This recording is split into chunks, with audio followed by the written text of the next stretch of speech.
Assalamualaikum warahmatullahi wabarakatuh. Alhamdulillahilladzi nahmaduhu wa nasta'inuhu wa nastaghfiruh wa na'udzu billahi min syururi anfusina wa sayyiati a'malina. May yahdihillahu fala mudhillalah wa may yudlilhu fala hadiyalah. Alhamdulillah, anak-anak Ustaz, kembali kita dipertemukan oleh Allah Subhanahu wa taala belajar secara daring. Mudah-mudahan saat Ustadz jumpai, Ananda semua ada dalam lindungan dan kesehatan yang diberikan oleh Allah Subhanahu wa taala. Hari ini kita akan melanjutkan kembali pembelajaran tematik kita, yaitu di tema 1 bagian subtema 2 di pembelajaran ke-1, 2, dan 3. Dan ini sudah Ustadz ringkas sedemikian rupa. Apa yang akan kita bahas pada pembelajaran 1, 2, dan 3 ini, yaitu tentang pertumbuhan dan perkembangan manusia. Namun, sebelum kita melanjutkan kepada pembelajaran ini, terlebih dahulu akan Ustadz sampaikan tujuan pembelajaran kita pada hari ini, di mana pada hari ini kita akan mempelajari 3 mata pelajaran, yaitu PKN, Bahasa Indonesia, dan Matematika.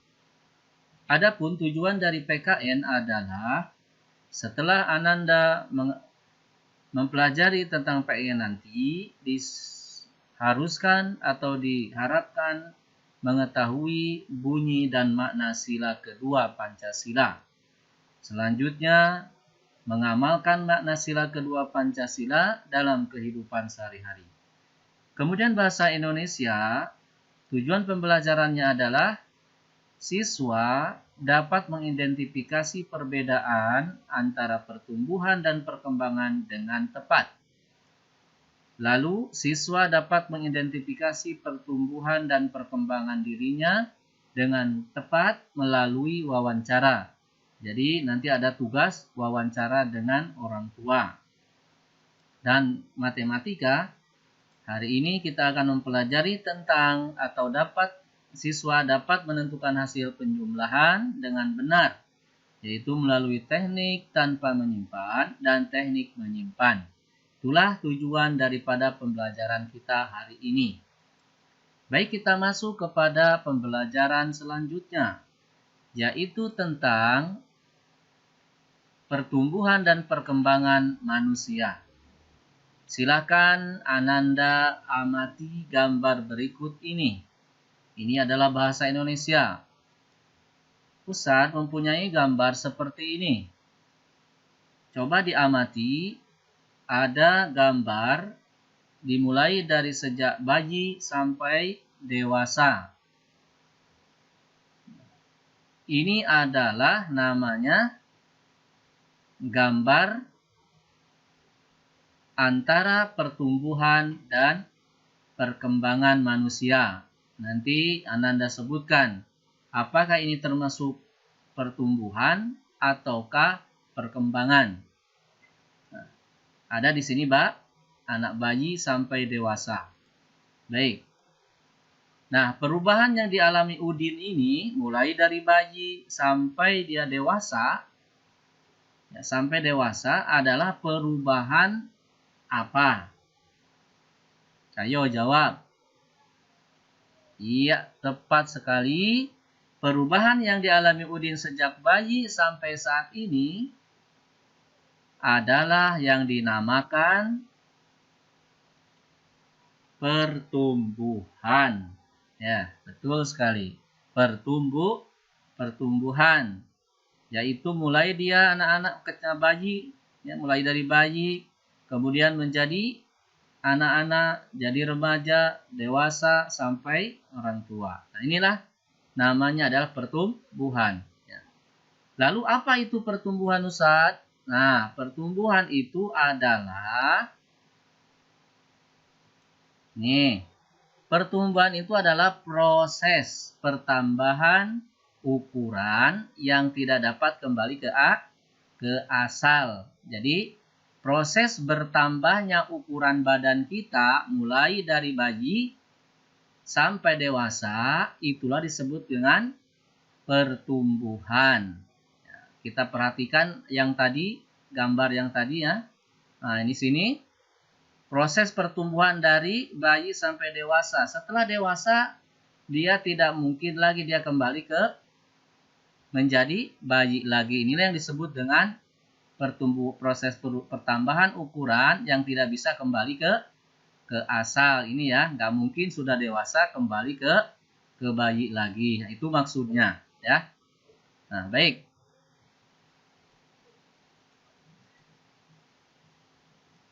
Jadi, pertumbuhan itu adalah proses bertambahnya ukuran yang tidak dapat kembali ke asal. Maksudnya, perubahan bentuk fisik tinggi, badan, berat badan, itu meliputi ya, kalau pertumbuhan yang meliputi tinggi badan, berat badan. Ya. Jadi kesimpulannya, contohnya pertumbuhan itu bayi yang baru lahir ukurannya kurang lebih 45 cm dengan berat badan kurang lebih 3 kg. Setelah mengalami pertumbuhan, tinggi badan dapat mencapai lebih dari 150 cm dan berat badan pun lebih dari 30 kg. Nah, ini yang disebut dengan pertumbuhan. Jadi kesimpulannya, pertumbuhan itu ditandai dengan adanya pertambahan ukuran, baik itu ukuran tinggi maupun ukuran berat. Ya, itu namanya pertumbuhan. Nah, kita lanjutkan. Ini masih mengamati, silakan Anda amati. Di sini ada gambar 1 dan gambar kedua. Gambar 1 diantaranya ada ibu. Kemudian Udin sudah dewasa menjadi mampu dia makan sendiri. Nah, ini adalah disebut dengan atau perubahan yang dialami oleh Udin hingga saat ini adalah mulai dari gambar yang satu ini dan ini itu dinamakan dengan perkembangan. Perkembangan ya, yaitu dari tidak bisa berjalan menjadi bisa berjalan di sini nih. Waktu bayi dia masih kemudian merangkak dan bisa berjalan. Nah, dari tadinya bisa makan sendiri jadi mampu makan sendiri. Yang tadinya tidak bisa minum, hanya bisa minum di susu di botol. Nah, sekarang Udin sudah dewasa, dia mampu makan sendiri, memegang tangannya dengan garpunya, bahkan dengan gelasnya. Jadi sangat mudah ketika dia dewasa. Ketika dia kecil, mengangkat botol susu pun susah. Nah, ini adalah disebut dengan perkembangan. Jadi apa itu perkembangan? Perkembangan itu adalah perkembangan adalah proses menuju tercapainya kedewasaan. Jadi proses ya, dari bayi, dari mulai dia merangkak, kemudian belajar apa? Belajar berjalan, minum sendiri, makan sendiri ya. Nah, ini kalau diperhatikan saat bayi kita kesulitan memegang botol susu, namun setelah dewasa bukan hanya memegang botol susu, tapi memegang sendok dan garpu pun dapat dilakukan dengan mudah. Nah, inilah disebut dengan proses menuju tercapainya kedewasaan ya. Jadi lihat gambarnya ini tadi nih. Udin waktu lahir atau waktu bayi dia hanya mampu minum susu saja. Sementara sudah dewasa, nah dia makannya bermacam-macam, ada minuman dan makanan. Nah, bisa dilihat gambarnya. Ini adalah proses menuju tercapainya kedewasaan. Baik. Lalu pertumbuhan dan perkembangan manusia dipengaruhi oleh beberapa faktor. Dan ini harus diperhatikan ya. Ada 4 faktor kurang lebih yang mempengaruhi pertumbuhan dan perkembangan manusia dalam kehidupannya. Yang pertama, makanan yang bergizi. Apa itu makanan yang bergizi? Ini gambarnya. Ada 5 sehat, 4 sehat, 5 sempurna ya. Nah, makanan yang bergizi ini harus mengandung zat-zat dengan gizi yang seimbang ya. Ini. Makanan sehat dan bergizi harus memenuhi syarat 4 sehat 5 sempurna. Nah, makanan 4 sehat 5 sempurna itu terdiri apa saja? Yang pertama, makanan pokok ya. Misalnya nasi, kentang, ada jagung, roti, ubi, dan sagu. Jadi yang kedua, lauk pauk. Misalnya daging, ikan, tahu tempe, telur, dan cumi. Yang ketiga, sayur-sayuran. Misalnya ada kangkung, ada bayam, wortel, dan buncis. Dan yang lain-lainnya jenis sayuran ya. Sini banyak nih di gambarnya. Lalu yang keempat, buah-buahan. Ini yang terpenting ya, buah-buahan. Misalnya apakah itu jeruk, apel. Kalau di sini lihat ada pepaya ya, ada pisang, ada mangga, apel, ya, kemudian ada yang lainnya. Ini adalah buah-buahan yang terdapat dalam makanan sehat, 4 sehat, 5 sempurna. Yang penambahnya yang menjadi sempurnanya adalah dengan minum susu di sini ya. Nah, itulah yang terkandung dalam makanan yang seimbang itu ya. Jadi ada makanan pokok, lauk pauknya, sayur-sayurannya, dan buah-buahannya. Itu. Lalu apa yang terkandung dalam makanan tersebut, yaitu dalam makanan yang disebutkan tadi, dalam makanan pokok, sayur-mayur, buah-buahan, dan yang lainnya. Nah, yang terdapat dalam makanan 4 sehat 5 sempurna, misalnya mengandung karbohidrat. Ini terdapat karbohidrat ini terdapat dalam makanan ya, mengandung karbohidrat. Kemudian yang kedua, pada makanan 4 sehat 5 sempurna itu harus mengandung vitamin. Nah, vitamin itu terdapat pada buah-buahan atau pada sayur-sayuran. Nah, ini ada vitamin. Jadi perbanyaklah makan buah atau sayur karena disitulah banyak vitaminnya.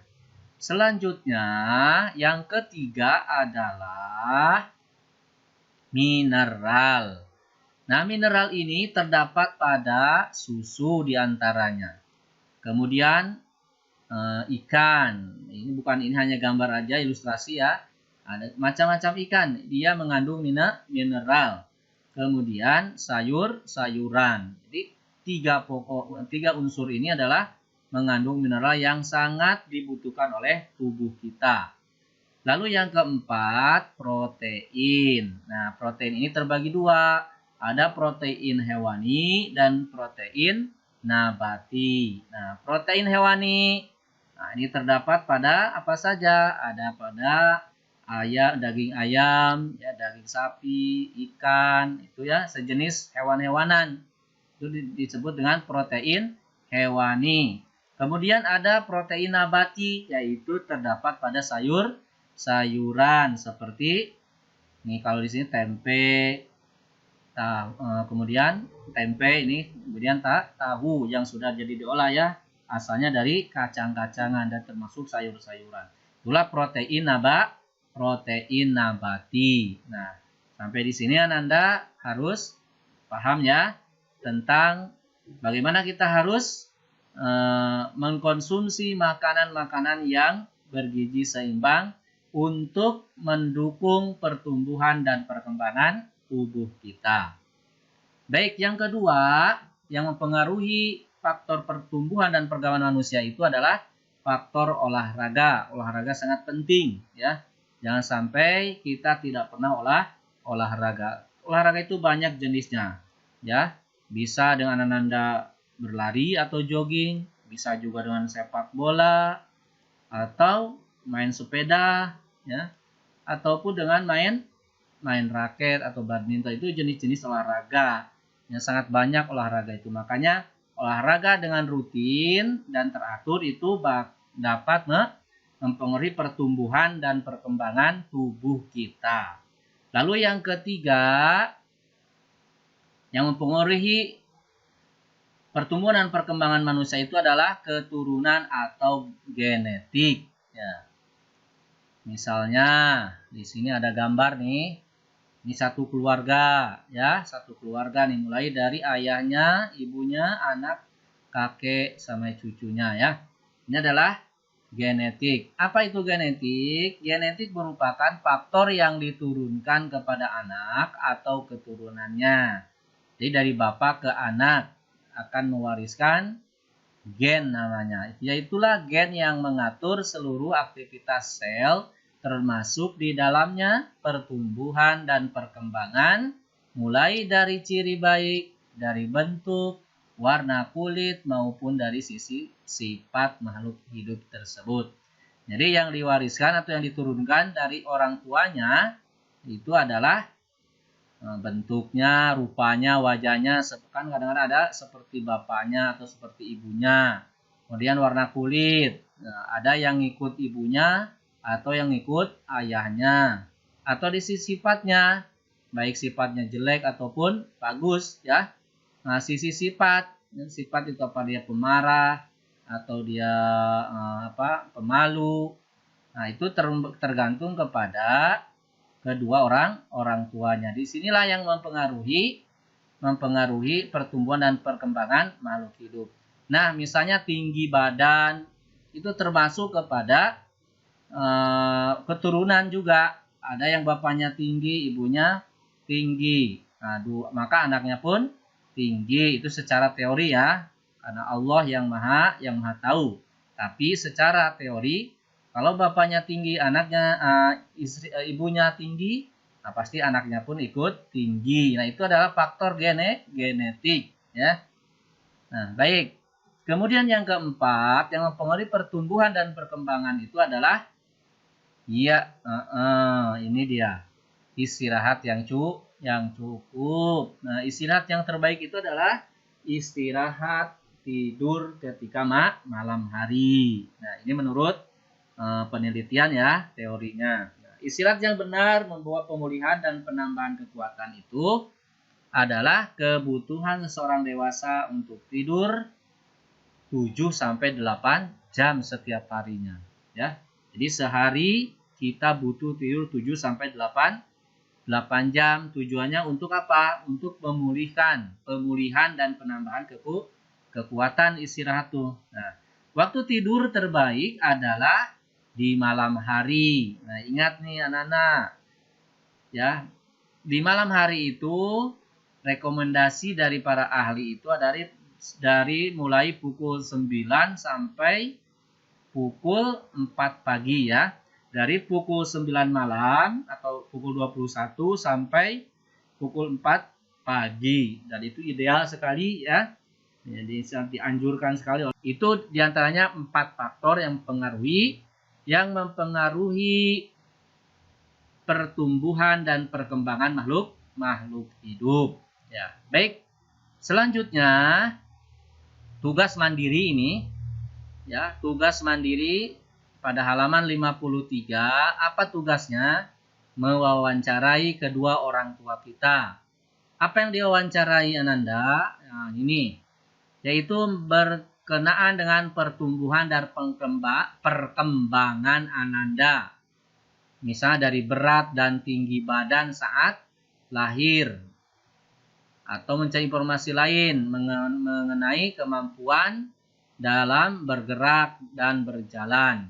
Jadi tanyakan kepada orang tua kita melalui wawancara. Ya, wawancara menanyakan kepada orang tua, misalnya kapan berapa tinggi saya ketika lahir, ya, dan semisalnya. Jadi itu, ya.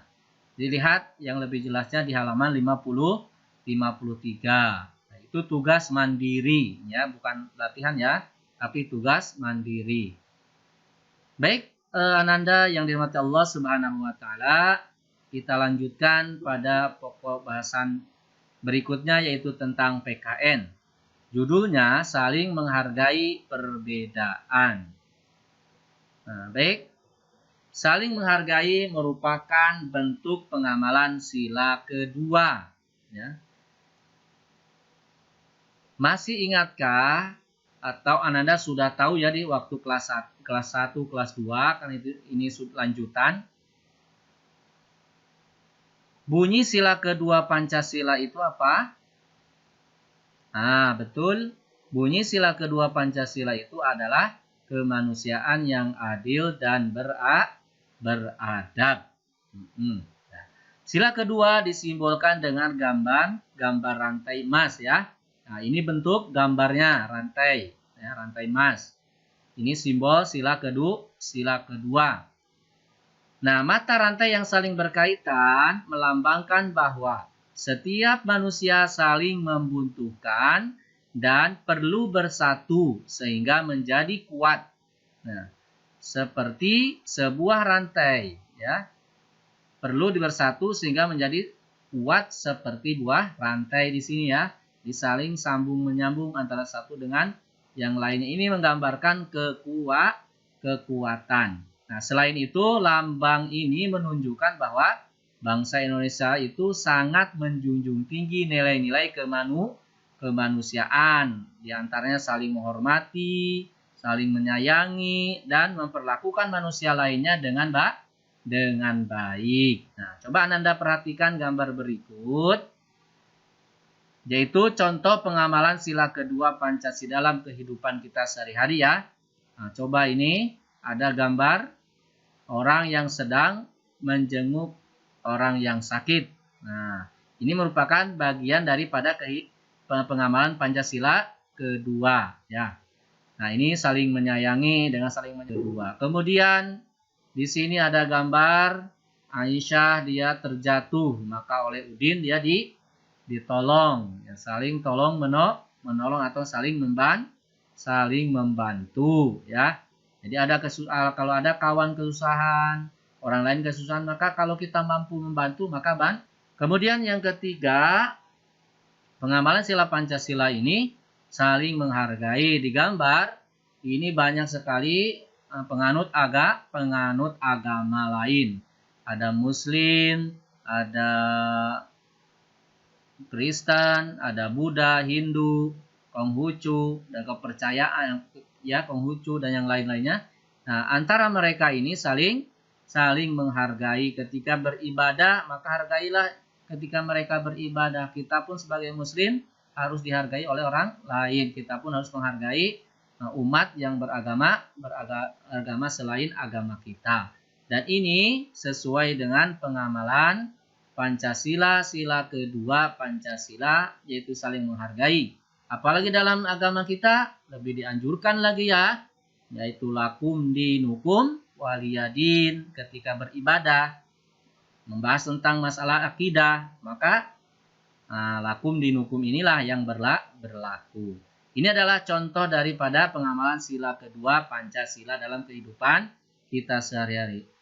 Sebetulnya sangat banyak sekali Ananda contoh-contoh pengamalan sila kedua Pancasila ini.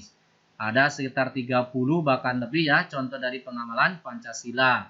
Misalnya tidak boleh mengganggu orang lain, saling membantu, kemudian saling menghormati. Itu bagian daripada pengamalan sila kedua Pancasila. Itu adalah pelajaran PKN kita, itu mengetahui bunyi sila kedua dan pengamalan sila kedua dalam kehidupan kita sehari-hari. Selanjutnya kita masuk kepada penjumlahan dalam matematika.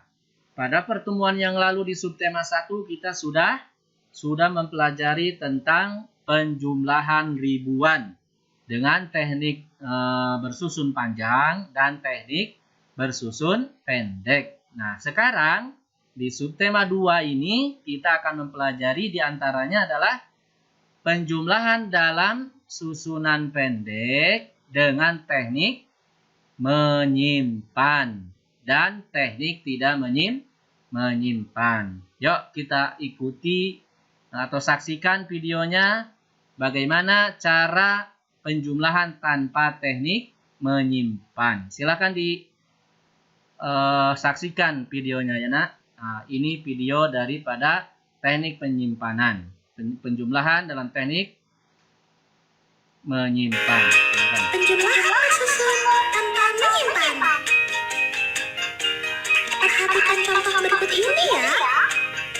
3.524 ditambah 3.000. Kita tuliskan bilangan pertama di bagian atas dan bilangan kedua di bagian bawah seperti ini.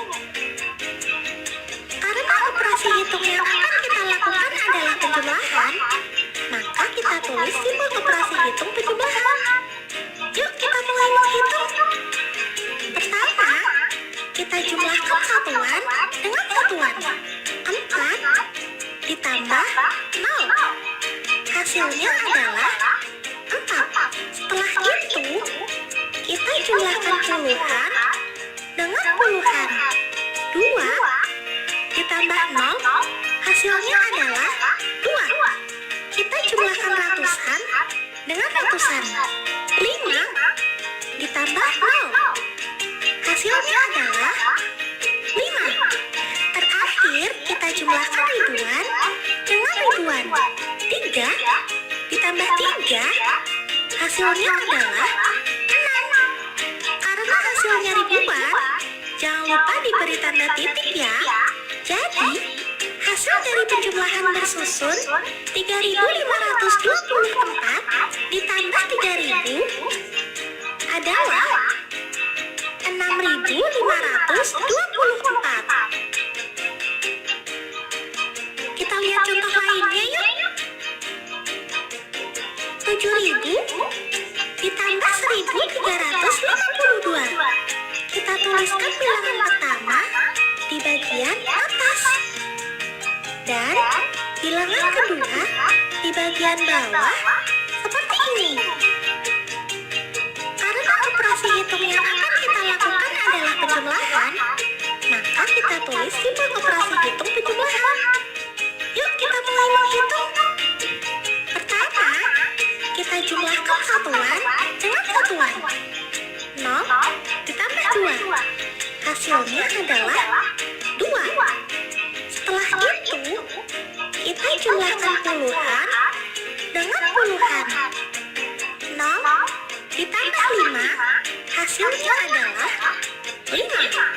Kita jumlahkan ratusan dengan ratusan. 0 ditambah 3, hasilnya adalah 3.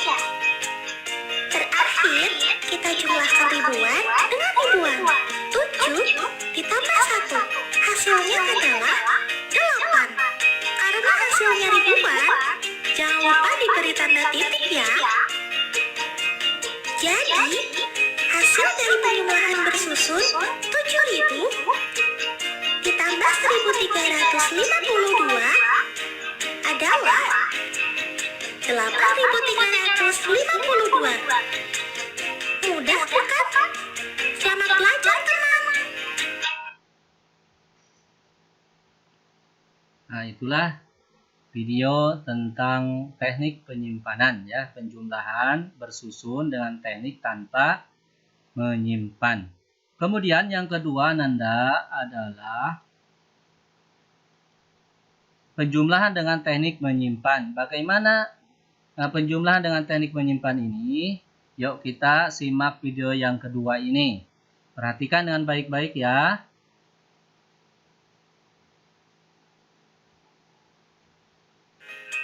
Penjumlahan bersusun dengan menyimpan. Perhatikan contoh berikut ini ya. 1.200 ditambah 2.900. Kita tuliskan bilangan pertama di bagian atas dan bilangan kedua di bagian bawah seperti ini.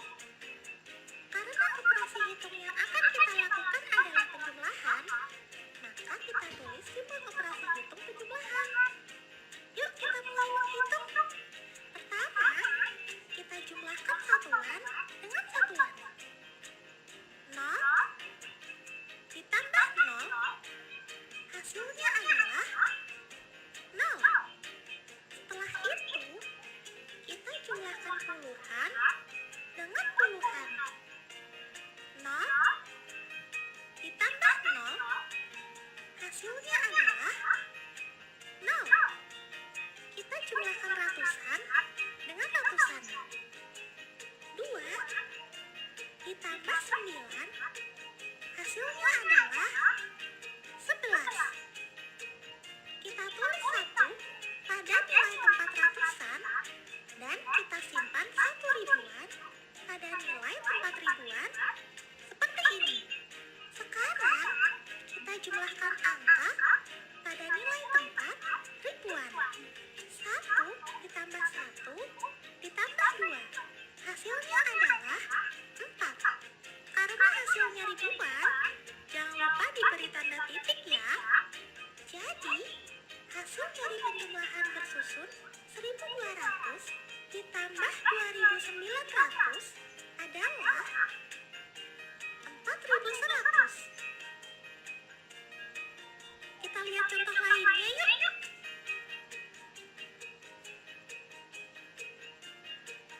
3058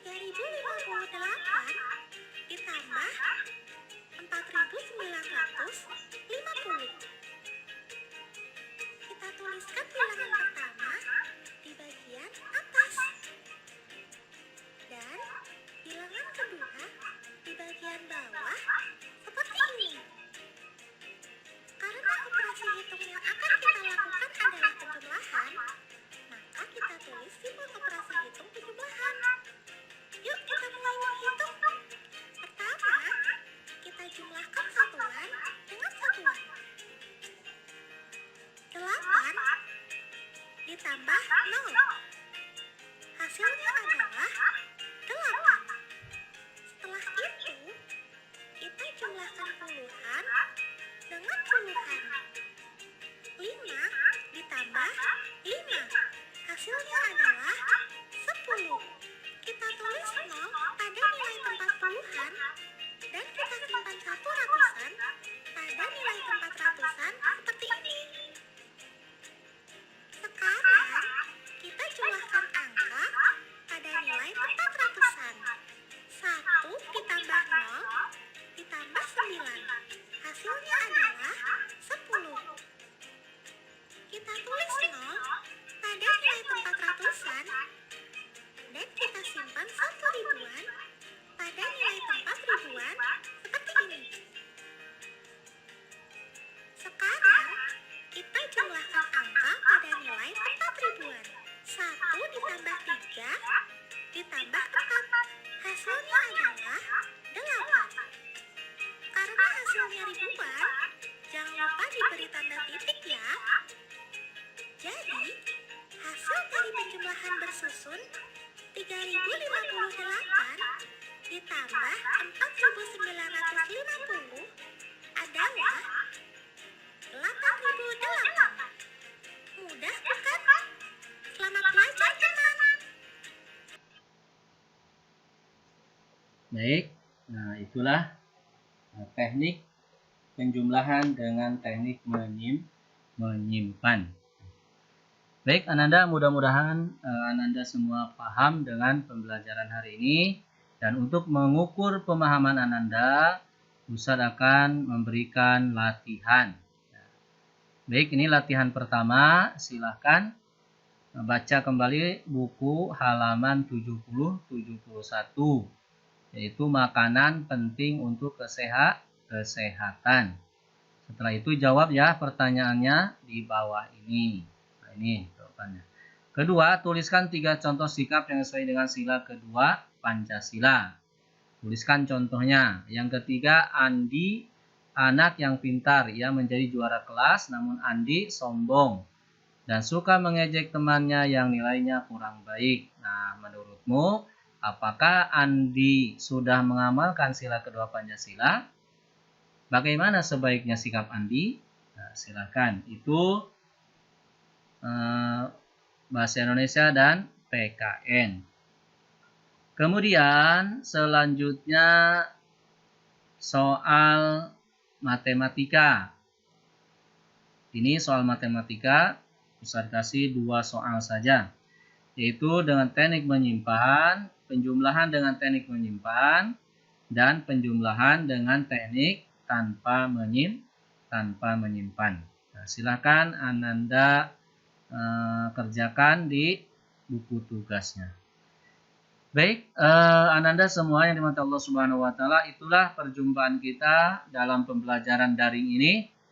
Mudah-mudahan dari awal sampai akhir kita senantiasa diberikan pemahaman oleh Allah Subhanahu wa taala, dan jangan lupa Ananda pun tetap semangat belajar di rumah dengan dibimbing oleh orang tuanya, dan di sini pun kami para ustadz dan ustadzah pun sama-sama mempersiapkan apa-apa yang akan disampaikan oleh kami kepada Anda semua. Nah, untuk itu Anda tetap semangat di rumah.